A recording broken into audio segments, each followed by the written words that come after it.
খবর দিনভর নিয়ে আমি অতনু রয়েছি আপনার সঙ্গে।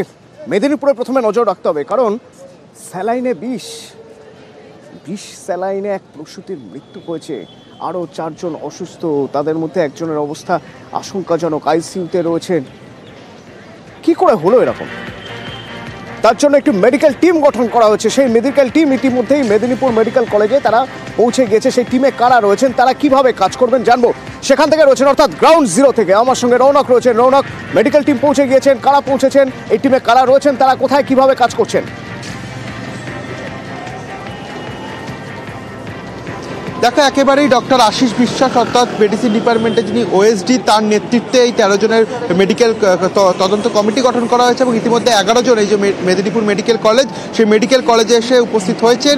এখানে মেডিকেল কলেজের প্রিন্সিপাল থেকে শুরু করে সুপার, সিএমওইচ এবং যিনি ডিন, তারাও এখানে রয়েছেন। যেটা জানা যাচ্ছে, এই যে তাদের যে তদন্ত কমিটি 13 জনের, তার মধ্যে 4 জন ড্রাগ কন্ট্রোলের রয়েছেন, গাইনোলজি ডিপার্টমেন্টের হেড রয়েছেন, মেডিসিন ডিপার্টমেন্টের 2 জন রয়েছেন। এছাড়াও আশিস বিশ্বাসের নেতৃত্বে এই তদন্ত কমিটি গঠন করা হয়েছে। আর কিছুক্ষণের মধ্যেই তাদের যে মিটিং, সেই মিটিং প্রিন্সিপাল রুমে শুরু হবে এবং তারা তদন্ত করে দেখবে যে বিষাক্ত স্যালাইনের কথা বারবার বলা হচ্ছে, সেই স্যালাইনের নমুনা সংগ্রহ করা হবে এবং তারা খতিয়ে দেখবে আদতে সেই যেটা জানা যাচ্ছে যে ব্ল্যাক লিস্ট করা হয়েছিল, তারপরেও ব্যবহার করা হয়েছে, এরকম একটা অভিযোগই উঠেছে। এবং সেই স্যালাইনকে আদৌ ব্ল্যাক লিস্ট করার পর ব্যবহার করা হয়েছিল কিনা, এবং যে 3 জন এখনও ক্রিটিক্যাল কেয়ার ইউনিটে ভর্তি রয়েছেন তাদের অবস্থা খতিয়ে দেখবে, তাদের যাতে চিকিৎসা পরবর্তীতে আরও ভালোভাবে হয় সেই বিষয়ে কিন্তু খতিয়ে দেখা হবে। আর কিছুক্ষণের মধ্যেই এই যে 13 জনের তদন্ত কমিটি, তাদের সঙ্গে এই মেডিকেল কলেজে যিনি সুপার রয়েছেন এবং প্রিন্সিপাল, তাদের যে বৈঠক, সেই বৈঠক আর কিছুক্ষণের মধ্যেই শুরু হবে। ইতিমধ্যে তারা কিন্তু এখানে এসে পৌঁছেছেন। এর মধ্যে 4 জন ড্রাগ কন্ট্রোলের রয়েছেন এবং আশিস বিশ্বাসের নেতৃত্বে এই তদন্ত কমিটি কিন্তু কাজ করবে। এবং তারপরেই যেটা জানা যাচ্ছে, তারা যে ক্রিটিক্যাল কেয়ার ইউনিট, সেই ক্রিটিক্যাল কেয়ার ইউনিটে যাবেন যারা এখনও আশঙ্কাজনক অবস্থায় রয়েছেন, যে একজন রোগী, তাকে দেখার কথা রয়েছে। এবং যে বিষয়টি সামনে আসছে যে ব্ল্যাক লিস্টেড এই বিষাক্ত স্যালাইন ব্যবহার করা হয়েছিল, আদতে এটি ব্যবহার করা হয়েছিল কিনা এবং ব্ল্যাক লিস্টেড হওয়ার পরেও কেন ব্যবহার হয়েছিল, পূর্ণাঙ্গ তদন্ত করে দেখবেন এই 13 জনের যে তদন্ত কমিটি।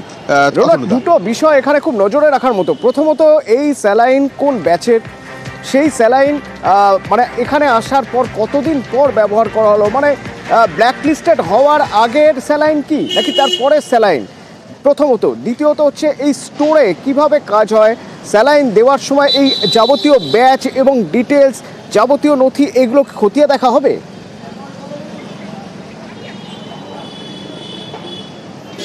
দেখো, একেবারে তুমি এটা বললে যে গত ডিসেম্বর মাসেই কিন্তু দেখা গেছিল যে এই কোম্পানির এই ব্যাচের স্যালাইনগুলোকে একেবারে ব্ল্যাকলিস্ট করে দেওয়া হয়েছিল।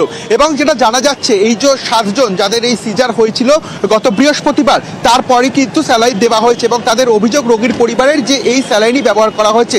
সেক্ষেত্রে যেটা সামনে উঠে আসছে যে মেদিনীপুর মেডিকেল কলেজে তদন্ত কমিটি গঠন করা হয়েছিল, তার যে প্রাথমিক রিপোর্টে উঠে আসছে, সেই স্যালাইনই কিন্তু ব্যবহার করা হয়েছিল। আদতে ব্ল্যাকলিস্ট করার পর সেই স্যালাইন ব্যবহার করা হয়েছে কিনা, এই বিষয়ে কিন্তু পূর্ণাঙ্গ তদন্ত করবে এই তদন্ত কমিটি।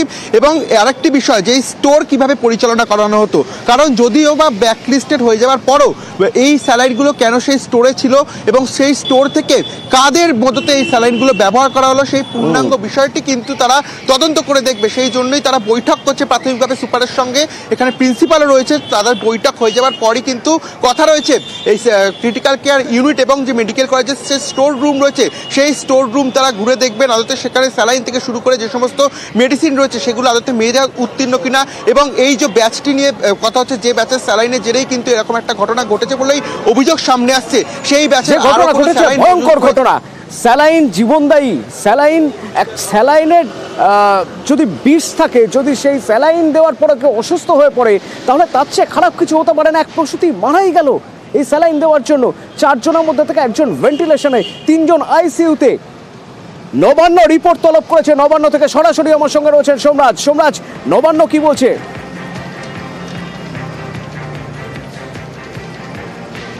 দেখো, মেদিনীপুর মেডিকেল কলেজে প্রসূতি মৃত্যুর ঘটনায় মুখ্যমন্ত্রী মমতা বন্দ্যোপাধ্যায়ের নির্দেশে রাজ্যের মুখ্য সচিব মনোজ পন্ত রাজ্যের স্বাস্থ্য সচিব নারায়ণ স্বরূপ নিগমের থেকে রিপোর্ট চাইল।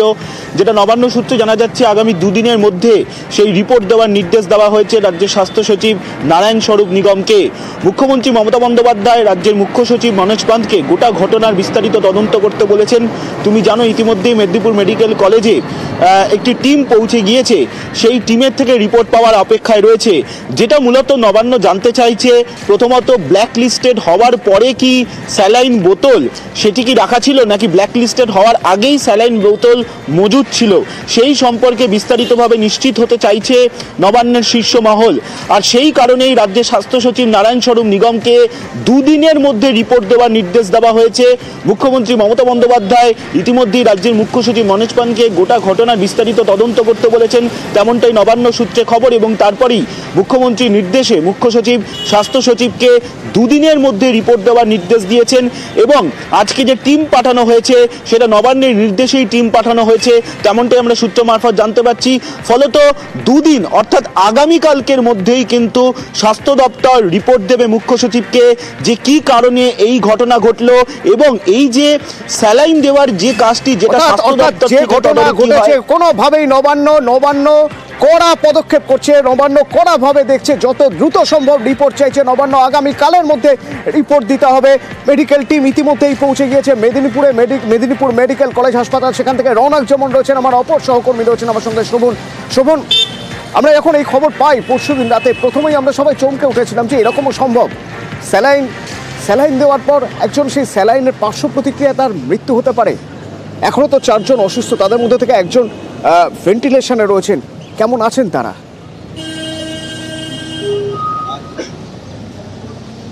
দেখো অতনুদা, এখন পর্যন্ত যেটা জানা যাচ্ছে যে 3 জন প্রসূতি অর্থাৎ যে 4 জন প্রসূতি সিসিইউতে ছিল তার মধ্যে একজনের অবস্থা স্থিতিশীল। আপাতত 3 জন এখনো যে রয়েছে সিসিইউতে, সেই 3 জন কিন্তু এখনো সংকটজনক অবস্থাতেই রয়েছে, অর্থাৎ তাদের শারীরিক অবস্থার এখনো সেরকম কোনো উন্নতি হচ্ছে না বলেই জানা গেছে।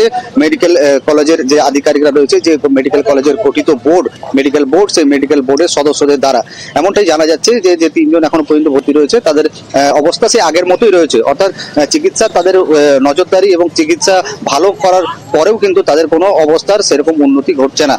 এবং পাশাপাশি তোমাকে জানিয়ে রাখি যে এই ঘটনার পরে কিন্তু যে যারা পরিবারের পরিজন রয়েছে যারা, তারা কিন্তু ইতিমধ্যেই কিন্তু দাবি তুলতে শুরু করেছে যে এই ধরনের ঘটনার সঙ্গে যারা জড়িত, যাদের যেই কারণে কিন্তু এই ঘটনা ঘটেছে বা এই প্রসূতি মৃত্যু হয়েছে বা একাধিক প্রসূতি এখনো পর্যন্ত যে সংকটজনক অবস্থায় রয়েছে, তাদের কিন্তু কড়া শাস্তি দিতে হবে এবং এই ঘটনার সম্পূর্ণ তদন্ত করে কারা এর সঙ্গে জড়িত, কারা দোষী, তাদেরকে খুঁজে বের করতে হবে। এমনটাই কিন্তু পরিবারের কারা দোষী তা জানা যাবে তদন্তের পরেই। তদন্তের জন্য ইতিমধ্যে মেডিকেল টিম মেদিনীপুরে পৌঁছেছে, কিন্তু যাদের বাড়ির মানুষ অসুস্থ হয়ে পড়ে রয়েছে তারা তো টেনশনে, কারণ তারা দেখছেন চোখের সামনে এই স্যালাইনের জন্য একজনের মৃত্যু হয়েছে। 8 জনের অবস্থা ক্রিটিক্যাল ছিল, তার মধ্যে 1 জন মারা গেছে, 4 জন এখন পর্যন্ত অ্যাডমিট আছে। তার মধ্যে 1 জন আমার পেশেন্ট, সে আমার ভাগিনী। সিজারটা করা হয় ধরুন আপনি বৃহস্পতিবার রাত্রি 1:30 নাগাদ, ওই 1:30 নাগাদ সিজারের পর থেকে ততটা কিছু বোঝা যায়নি। পরের দিন সকালবেলা যখন পেশেন্টের অবস্থার অবনতি হতে দেখা যায়, তখন পেশেন্টকে পুনরায় ব্লিডিং যখন না বন্ধ হয়, তখন আবার পুনরায় ওটিতে তোলা হয়। এখনো পর্যন্ত পেশেন্ট পরিবারকে কিছু জানায়নি যে এটা স্যালাইনের পার্শ্ব প্রতিক্রিয়া, বিষাক্ত স্যালাইন কিংবা যে কোনো মেডিসিনের পার্শ্ব প্রতিক্রিয়া থেকে এটা ঘটেছে। আশ্বাস দিচ্ছেন যে আমরা উচ্চতম পর্যায়ের চিকিৎসা আমরা করব, আপনারা আমাদের পাশে থাকুন। কেমন আছেন ওরা? অ্যানাস্থেসিয়া ডিপার্টমেন্টের এইচওডি, তার সঙ্গে আমরা যোগাযোগ করেছিলাম। হ্যাঁ, এখনো পর্যন্ত তাদের শারীরিক অবস্থা যেরকম ছিল খুব একটা চেঞ্জ হয়নি, পরিবর্তন হয়নি। কতজন আছে স্যার এখন? এখানে 3 জন আছে। 3 জনই কি ভেন্টিলেশনে আছে স্যার? না, 3 জন ভেন্টিলেশনে নেই। কতজনকে এখনো ভেন্টিলেশনে রাখা আছে স্যার? ভেন্টিলেশন প্যারামিটার চেঞ্জ করা হতে পারে, এটা আমরা পরে বলতে পারবো। কিভাবে সম্ভব? একটা ব্ল্যাক লিস্টেড কোম্পানি স্যালাইন যাচ্ছে, কেউ কিচ্ছু বুঝতে পারছে না। গলত তো রয়েছে, সেই গলত কোথায় দ্রুত খুঁজে বার করতে হবে। কারা দোষী দ্রুত খুঁজে বার করতে হবে, শাস্তি দিতে হবে। কোথায় সমস্যা? এই কোম্পানি কোথাকার, কবে ব্ল্যাক লিস্ট করা হয়েছিল, তারপরেও মাল কি করে থাকছে? এই সব খবর থাকবে বিরতির পর, সঙ্গে থাকুন।